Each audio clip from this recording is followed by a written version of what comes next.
Durante 5 años trabajé como ingeniero de sonido en los estudios donde Luis Miguel grababa sus álbumes más exitosos. Vi cómo el hombre que el mundo conocía como el Sol de México se transformó gradualmente en alguien obsesionado con encontrar a su madre desaparecida. Pero lo que presencié en esos estudios durante las madrugadas, las conversaciones que escuché cuando creía que nadie lo oía, y los fenómenos inexplicables que ocurrían cada vez que mencionaba el nombre de Marcela Basteri, me convenció de que la desaparición de su madre no fue algo ordinario. Había fuerzas sobrenaturales involucradas, y Luis Miguel lo sabía. Esta es la historia de lo que realmente le pasó a Marcela Basteri, y por qué su hijo nunca pudo encontrar paz. Mi nombre es Carlos Mendoza, y durante décadas he guardado silencio sobre lo que vi. Pero ahora que Luis Miguel ha compartido parte de su historia en la serie de Netflix, siento que es momento de revelar la verdad completa. Capítulo 1. Los primeros indicios. Comencé a trabajar con Luis Miguel en 1992, cuando estaba en la cúspide de su carrera. Romance había sido un éxito mundial y estábamos preparando Aries, el álbum que consolidaría su estatus como el cantante mexicano más importante de todos los tiempos. Desde el primer día, noté algo extraño en la forma en que Luis Miguel se comportaba en el estudio. Era profesional, talentoso, perfeccionista hasta el extremo, pero había momentos en que su expresión se ensombrecía sin razón aparente. ¿Está todo bien, Luis Miguel?, le pregunté una noche después de una sesión particularmente intensa. Él se quedó en silencio por un momento, mirando hacia la cabina de grabación como si hubiera alguien allí, aunque estaba completamente vacía. ¿Alguna vez has sentido que alguien te está observando, Carlos?, me preguntó finalmente. A veces, respondí, sin entender hacia dónde iba la conversación. Yo lo siento constantemente. Especialmente aquí, en el estudio. Como si mi madre estuviera tratando de decirme algo, pero no pudiera escucharla claramente. Era la primera vez que Luis Miguel mencionaba a su madre en mi presencia. Marcela Basteri había desaparecido en 1986, cuando Luis Miguel tenía apenas 16 años. Oficialmente, se había ido a vivir a Argentina y había perdido contacto con la familia. Pero incluso entonces, circulaban rumores de que algo más siniestro había ocurrido. ¿Has tenido noticias de ella?, le pregunté cuidadosamente. Luis Miguel negó con la cabeza, pero su expresión era extraña. No era tristeza lo que vi en sus ojos, era miedo. No desde aquella noche, murmuró, más para sí mismo que para mí. ¿Qué noche? Se sobresaltó, como si hubiera olvidado que yo estaba allí. Nada, Carlos. Solo. A veces el estudio hace que uno piense en cosas del pasado. Pero esa no fue la única vez que Luis Miguel mostró comportamientos extraños relacionados con su madre. Durante las siguientes semanas, comencé a notar un patrón perturbador. Capítulo 2. Las sesiones nocturnas. Luis Miguel prefería grabar durante la noche. Decía que su voz estaba mejor después de las 10 de la noche, y que el ambiente nocturno le ayudaba a conectar emocionalmente con las canciones. Pero yo sospechaba que había otra razón. Era durante esas sesiones nocturnas cuando ocurrían los fenómenos más extraños. Todo comenzaba de la misma manera, Luis Miguel estaría cantando normalmente, pero de repente se detendría en medio de una frase y miraría hacia la cabina de control con una expresión de confusión. ¿Escuchaste eso?, me preguntaba. ¿Escuchar qué? Una voz. Una voz de mujer. Yo revisaba todos los equipos, pero nunca encontraba nada. No había fugas de audio, no había interferencias, no había ninguna explicación técnica para lo que Luis Miguel creía estar escuchando. Pero después de varias semanas de estos incidentes, comencé a escuchar algo yo también. Era muy sutil al principio, un susurro apenas audible en los auriculares, como si alguien estuviera hablando desde muy lejos. La voz era femenina, y aunque no podía distinguir las palabras, la entonación sonaba desesperada, urgente. Luis Miguel, le dije una noche después de escuchar la voz particularmente clara, creo que hay algo en estos estudios que necesitamos investigar. Él me miró con una expresión que no pude descifrar. ¿Tú también la escuchas? Sí. Y no es interferencia técnica. Luis Miguel se sentó en el piano del estudio y comenzó a tocar una melodía que no reconocí. Era hermosa pero melancólica, con una calidad etérea que me erizaba la piel. Es una canción que mi madre me enseñó cuando era niño, explicó. Cada vez que la toco aquí, la voz se vuelve más clara. Mientras tocaba, la temperatura del estudio pareció descender varios grados. Mi aliento se volvió visible y las luces comenzaron a parpadear de manera rítmica, como si estuvieran respondiendo a la música. Y entonces la escuché claramente: Miki. Ayúdame. Era la voz de una mujer mayor, llena de dolor y desesperación.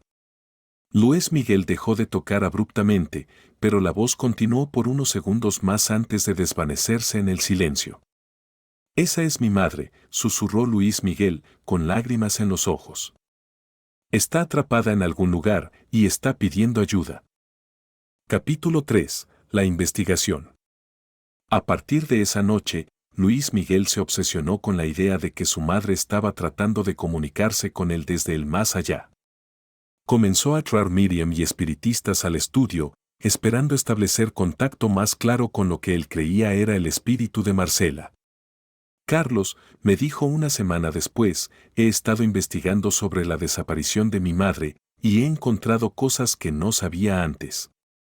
Me mostró una carpeta llena de documentos, fotografías y recortes de periódicos que había estado recopilando en secreto. Mi padre me dijo que ella se había ido a Argentina voluntariamente, que quería empezar una nueva vida lejos de nosotros. Pero mira esto. Me enseñó un pasaporte que supuestamente pertenecía a Marcela Basteri. Según los sellos oficiales, ella había salido de México hacia Argentina en agosto de 1986. Pero había algo extraño en el documento.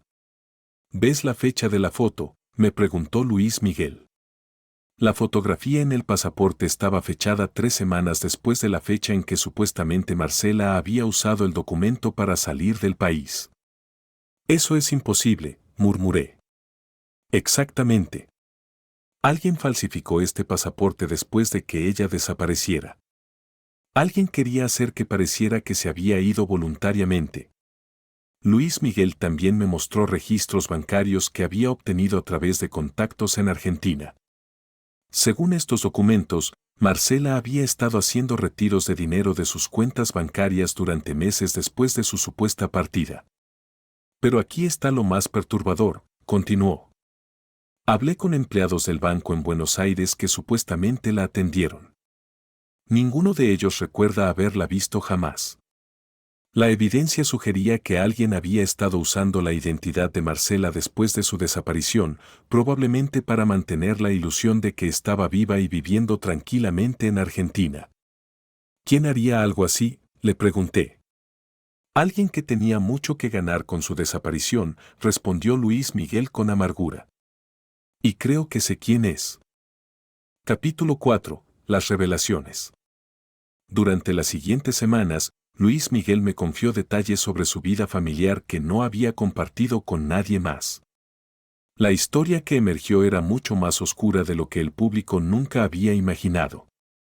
Mi padre no era solo mi manager, me explicó una noche mientras revisábamos grabaciones en busca de más voces sobrenaturales.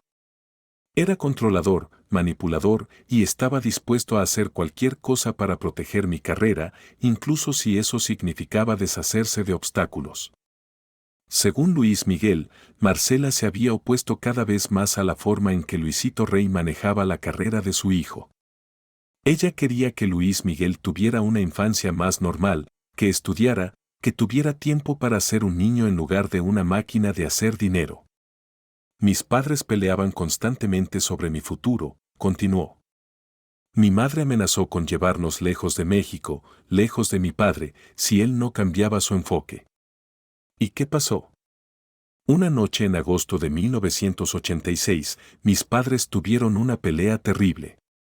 Escuché gritos, cosas rompiéndose, y luego silencio. Al día siguiente, mi padre me dijo que mi madre se había ido para siempre. Luis Miguel hizo una pausa y pude ver que estaba luchando con recuerdos dolorosos. Pero esa noche, antes de que todo se volviera silencioso, escuché algo más. Escuché a mi madre gritando mi nombre, como si estuviera pidiendo ayuda. Y luego escuché a mi padre hablando por teléfono con alguien, diciendo que el problema había sido resuelto, punto. La implicación era clara y aterrorizante. Luis Miguel sospechaba que su padre había estado involucrado en la desaparición y posible asesinato de su madre. ¿Por qué nunca fuiste a la policía?, le pregunté. Porque era un niño y mi padre controlaba todo en mi vida. Además, ¿quién me iba a creer? Luisito Rey era poderoso, tenía conexiones y yo era solo su hijo traumatizado. Pero ahora, años después, Luis Miguel había decidido buscar la verdad y las sesiones en el estudio habían despertado algo que había estado dormido durante décadas. Capítulo 5. El contacto. La experiencia más intensa que presencié ocurrió durante la grabación de El día que me quieras. Luis Miguel había estado trabajando en esa canción durante semanas, pero no podía conseguir la interpretación emocional que buscaba. Es como si algo estuviera bloqueando mi conexión con la música, me dijo, frustrado después de otro intento fallido. ¿Quieres que tomemos un descanso?, le sugerí. No. Quiero intentar algo diferente. Luis Miguel fue al piano y comenzó a tocar la misma melodía que había tocado la primera noche que escuchamos la voz de su madre. Pero esta vez, comenzó a hablar mientras tocaba.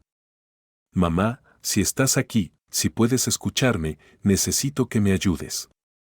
Necesito saber qué te pasó. La temperatura del estudio descendió dramáticamente. Mi aliento se volvió visible y las luces comenzaron a parpadear más intensamente que nunca. Y entonces, algo extraordinario ocurrió. La voz que habíamos estado escuchando en fragmentos durante meses se volvió clara y fuerte. Ya no era un susurro distante, era como si Marcela Basteri estuviera parada en el estudio con nosotros. Miki, dijo la voz, no fue un accidente. Él sabía lo que estaba haciendo. Luis Miguel dejó de tocar, pero la voz continuó. Busca en la casa de Acapulco. En el sótano que él pensaba que nunca encontrarías. Ahí está la verdad. ¿Dónde estás, mamá?, preguntó Luis Miguel, con la voz quebrada por la emoción. Estoy esperando que me encuentres. Estoy esperando justicia. La voz comenzó a desvanecerse, pero alcanzamos a escuchar una última frase que me heló la sangre. Él no está muerto, Miki. Todavía está controlando tu vida. Las luces del estudio se apagaron completamente, sumergiéndonos en una oscuridad total. Cuando se encendieron nuevamente unos segundos después, Luis Miguel estaba de pie, temblando, con una expresión de determinación que no había visto antes. Tengo que ir a Acapulco, dijo. Capítulo 6. El descubrimiento. Luis Miguel canceló todas sus grabaciones y se dirigió inmediatamente a la casa de Acapulco que había pertenecido a su padre. Luisito Rey había muerto en 1992, pero la propiedad había permanecido en la familia. Yo lo acompañé, junto con 2 investigadores privados que Luis Miguel había contratado para ayudarlo a buscar evidencias sobre la desaparición de su madre. La casa había estado abandonada durante años. Las habitaciones estaban llenas de polvo y recuerdos deteriorados, pero Luis Miguel se dirigió directamente al sótano, como si supiera exactamente dónde ir. Aquí, dijo, señalando una pared que parecía más nueva que el resto del sótano. Esta pared fue construida después de que compramos la casa. Recuerdo que había más espacio aquí cuando era niño. Los investigadores trajeron equipo de detección y confirmaron que había un espacio hueco detrás de la pared. Con herramientas especializadas, comenzaron a abrir cuidadosamente la pared falsa.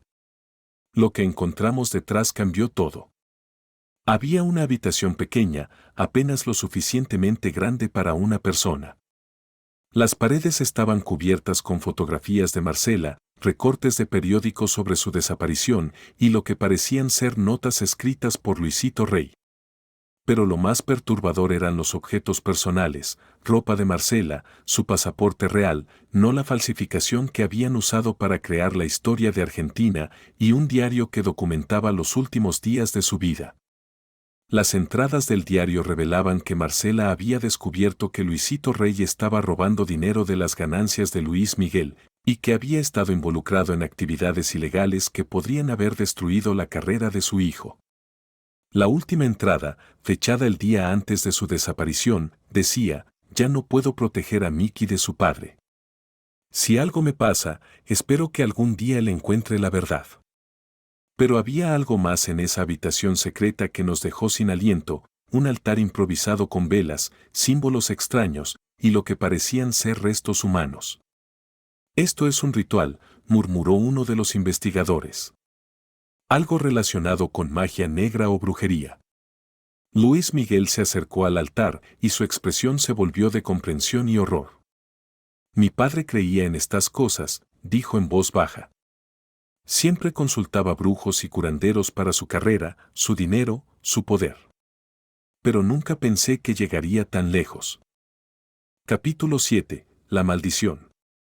Los expertos en ocultismo que consultamos después del descubrimiento confirmaron nuestras peores sospechas. El altar en el sótano había sido usado para un ritual de atadura espiritual, un tipo de magia negra que supuestamente permite a una persona controlar a otra incluso después de la muerte. «Según lo que veo aquí», explicó el doctor Rafael Mendoza, un antropólogo especializado en prácticas ocultistas mexicanas, «alguien realizó un ritual para atar el espíritu de esta mujer a la tierra, impidiéndole encontrar paz en el más allá». «¿Por qué haría alguien eso?», preguntó Luis Miguel. «Control.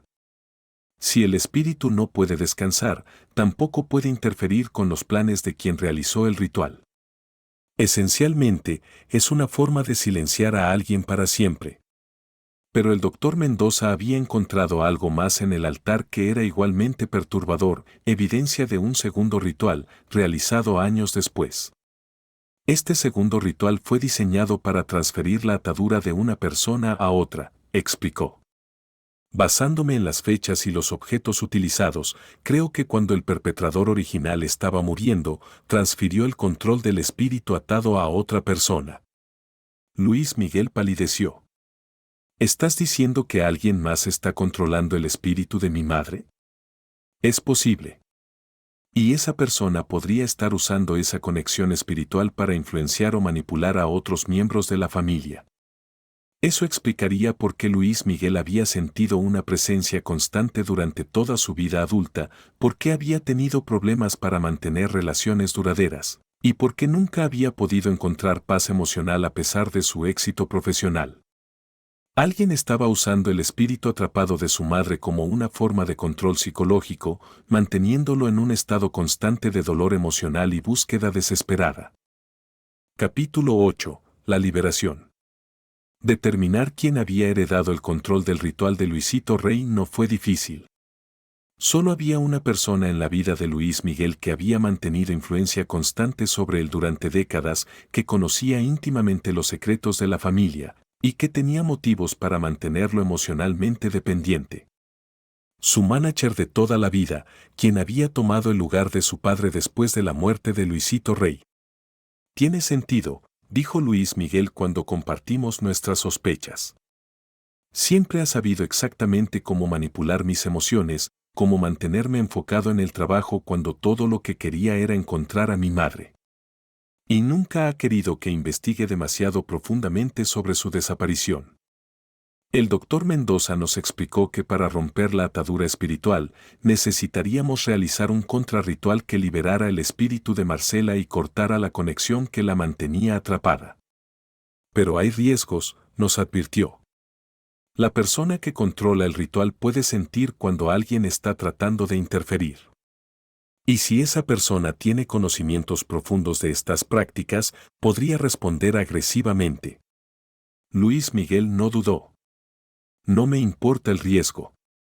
Mi madre ha estado sufriendo durante más de 30 años por culpa de mi padre y su cómplice. Es hora de liberarla».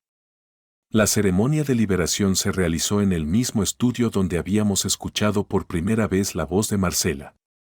El doctor Mendoza había traído varios especialistas en rituales de limpieza espiritual y habíamos preparado el espacio según sus instrucciones específicas. Luis Miguel se sentó al piano y comenzó a tocar la melodía que su madre le había enseñado, pero esta vez con la intención de liberarla en lugar de comunicarse con ella. Lo que ocurrió a continuación fue la experiencia más intensa y aterrorizante de mi vida. Capítulo 9. La batalla espiritual.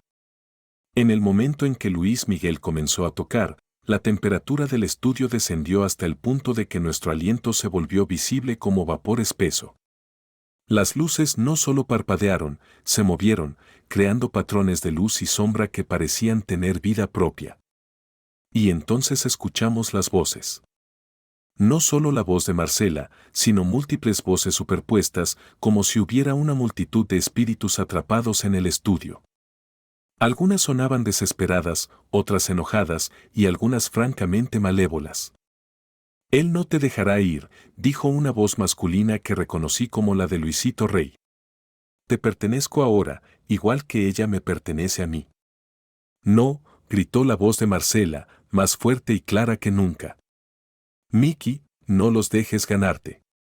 Luis Miguel siguió tocando, pero pude ver que estaba luchando contra fuerzas invisibles. Sus manos temblaban violentamente y su respiración era laboriosa, como si algo estuviera tratando de impedirle continuar. El doctor Mendoza y sus asistentes comenzaron a recitar cánticos en náhuatl, intentando contrarrestar la energía negativa que llenaba el estudio. Pero las fuerzas que estábamos enfrentando eran más poderosas de lo que habían anticipado. De repente, la puerta del estudio se abrió de par en par y entró el manager de Luis Miguel, con una expresión de furia que nunca había visto en él. «¿Qué diablos están haciendo?», rugió. Pero mientras hablaba, pude ver que algo estaba mal con él. Sus ojos habían cambiado de color, volviéndose completamente negros, y su voz tenía armónicos que no sonaban completamente humanos. «Luis Miguel», continuó con esa voz sobrenatural, «detén esto inmediatamente. Estás interfiriendo con fuerzas que no comprendes». «Comprendo perfectamente», respondió Luis Miguel sin dejar de tocar. «Has estado usando el espíritu de mi madre para controlarme durante años. Pero eso se acaba hoy». El manager se acercó al piano, pero los especialistas rituales formaron una barrera protectora entre él y Luis Miguel.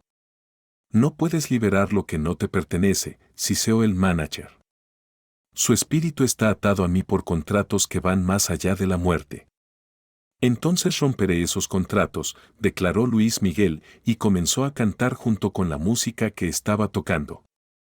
Era una canción que nunca había escuchado antes, con letra en español mezclada con lo que sonaba como náhuatl antiguo. Pero la letra era clara. Era una declaración de liberación, un rechazo de todos los contratos y ataduras, y un llamado para que su madre encontrara la paz. Capítulo 10. La liberación. La batalla espiritual alcanzó su clímax cuando Luis Miguel llegó al coro de su cántico improvisado. La energía en el estudio se volvió tan intensa que algunos de los equipos electrónicos comenzaron a chispear y humear. El manager, o lo que estaba controlando al manager, gritó con una voz que no era humana y se abalanzó hacia el piano. Pero justo antes de que pudiera alcanzar a Luis Miguel, se detuvo como si hubiera chocado contra una pared invisible. «No», gritó. «Has roto el equilibrio. Sin los contratos, todos estaremos perdidos». «Exactamente», dijo una nueva voz.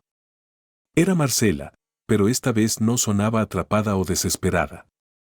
Sonaba libre, poderosa y llena de una justicia divina que hizo que todos en el estudio sintieran escalofríos. «Luisito», continuó dirigiéndose al espíritu que había estado controlando al manager, «tu tiempo en este mundo ha terminado.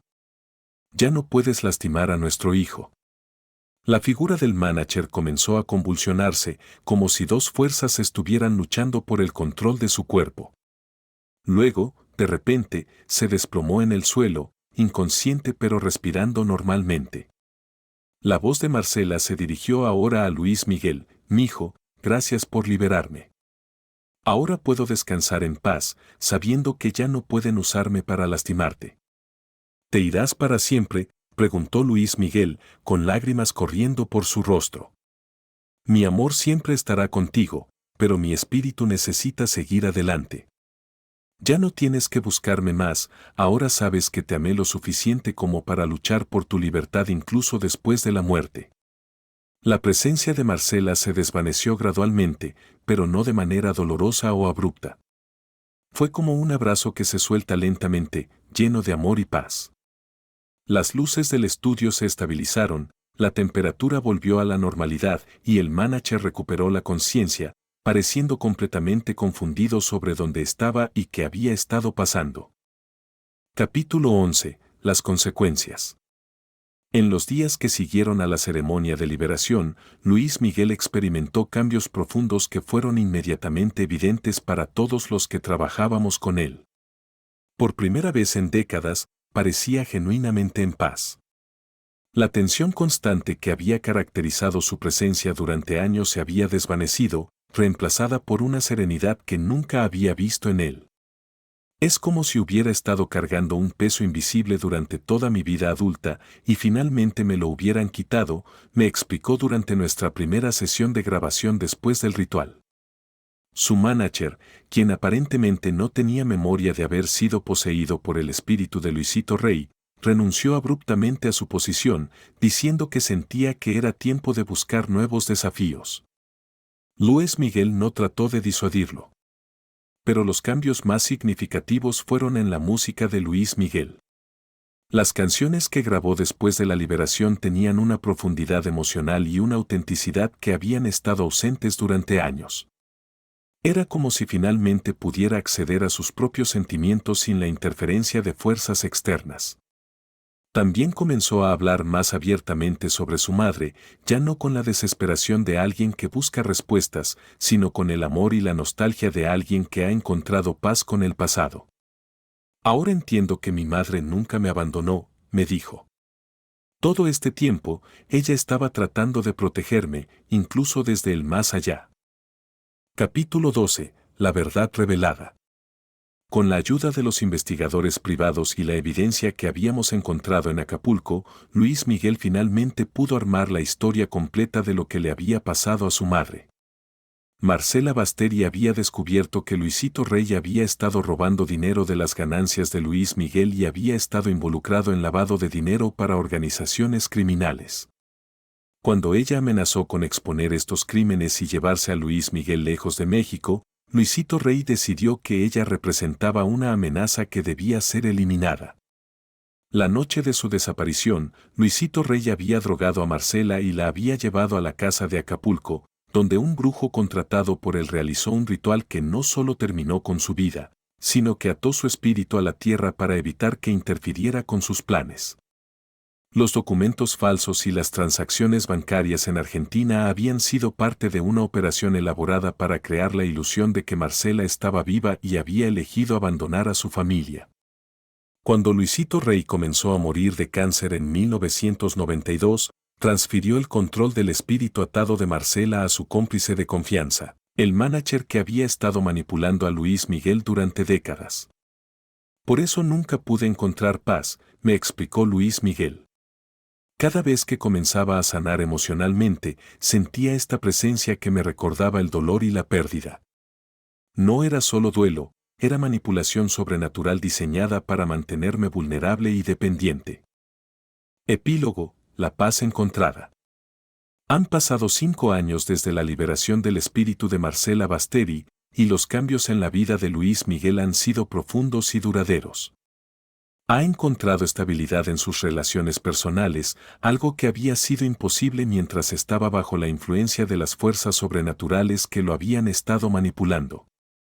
Su música ha alcanzado nuevas profundidades artísticas y su presencia en el escenario irradia una autenticidad que cautiva a las audiencias de maneras que van más allá del simple entretenimiento.